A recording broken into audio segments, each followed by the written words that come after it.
Je vais vous demander de l'applaudir pour son grand talent, pour son prix. Voici Stéphane Briville. Venez, mon tout bon. Venez, mon tout bon. Venez donc.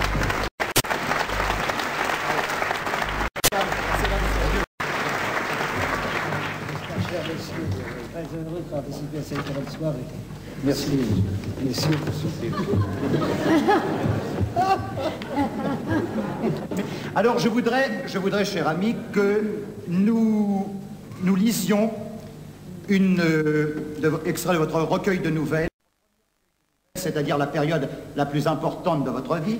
Je voudrais que nous lisions la nouvelle qui est datée de Metz, le 2 avril 1926, qui est donc de vos tout premières nouvelles, oui. Et où vous dites, ma chère Tata, je prends la plume aujourd'hui pour te dire que ici ça va bien, que je suis en bonne santé, et que, eh ben, à la caserne, pour la nourriture, ça n'est pas trop mal.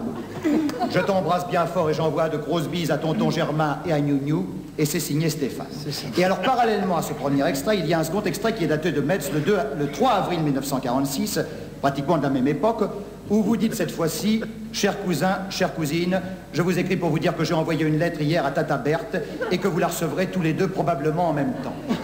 Je suis maintenant dans une nouvelle chambrée, qui est plus loin des cabinets.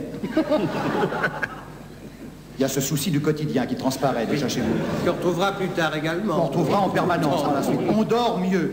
J'embrasse bien fort Tata Claire et vous deux sans oublier Gnou-Gnou, et c'est signé Stéphane. Et alors j'ai choisi cet extrait à dessein, car c'est la première fois dans l'ensemble de votre œuvre qu'on voit apparaître une forme littéraire dont vous allez beaucoup vous servir par la suite, c'est le post-scriptum. Exactement, oui. C'est une forme littéraire qui m'avait toujours fait peur, n'est-ce pas? Que vous redoutiez, on a l'impression. Absolument. Et à partir de ce moment-là, vous n'allez plus vous servir que du post-scriptum. Donc, post-scriptum, je vous rends les sous que vous m'avez prêtés, je vous envoie un mandat, et c'est alors la grande époque des mandats qui va nous mener jusqu'à pratiquement 58, 59. Enfin, oui. 59, charnière dans votre vie, juin 59, car pour vous, c'est peut-être le fait le plus saillant de votre existence, oui. C'est la découverte de la femme. De la femme, oui. La dernière période qui est la découverte de la femme. Car jusqu'en 59, il faut bien le préciser, sur 142 livres que vous avez fait paraître, 143, on ne trouve pas une trace de présence féminine. Aucune. Même les adjectifs, tous les substantifs sont au masculin, n'est-ce pas? Oui. Je dis on ne trouve aucune trace, sauf peut-être dans votre adaptation de Roméo et Juliette, où Juliette est quand même campée d'une manière un peu plus féminine, enfin... C'est exactement, enfin c'est quand même pour mieux faire rebondir la fin quand on s'aperçoit que Juliette n'est autre que le vieux Capulet déguisé, n'est-ce pas? Pour créer un effet d'opposition. Mais la femme véritable qu'on voit apparaître dans votre œuvre pour la première fois, c'est celle que dans votre correspondance avec Goethe, qui est une correspondance posthume. Et oui, hélas. Je regrette, mais... Oui, vous êtes venu trop tard dans un siècle trop vieux, pas? Mais dans votre correspondance avec Goethe, on parle d'une femme qui est un pseudonyme d'ailleurs, un nom de femme, qui est Vainé Vaiana. C'est ça. Un pseudonyme tahitien. Exactement, oui. Car elle s'appelait de son vrai nom... Fernand de Maraîcher. C'est ça. Alors je voudrais, pour couronner cet entretien... C'est agréable.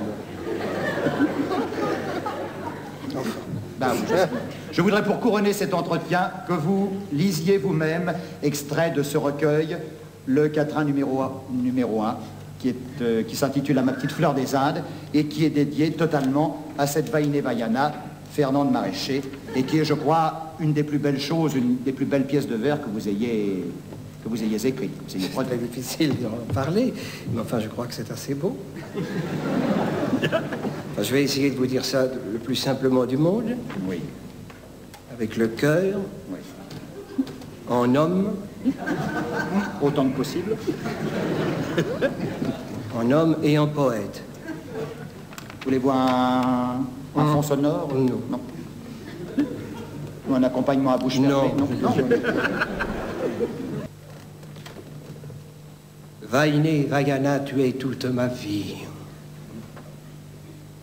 Tu es mon univers et tu es tout mon bien.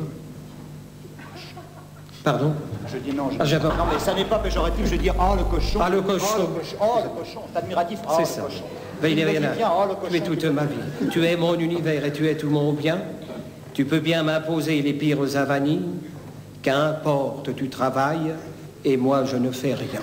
Et voyez-vous, je trouve que ce qui est admirable dans cet extrait, c'est que je ne parle pas de la forme, je ne parle pas du cis et du vers, mais c'est l'idée contenue dans ce vers concentré. N'est-ce pas l'idée du dernier vers? C'est ça. Cet homme... Qui refuse, n'est-ce pas? C'est l'abnégation de cet homme, qui dit il n'y a pas de place pour deux, c'est ma femme qui travaillera, voyez-vous. Et je crois qu'on peut vous remercier pour cette belle œuvre, et je vous remercie d'avoir participé aussi à cette soirée.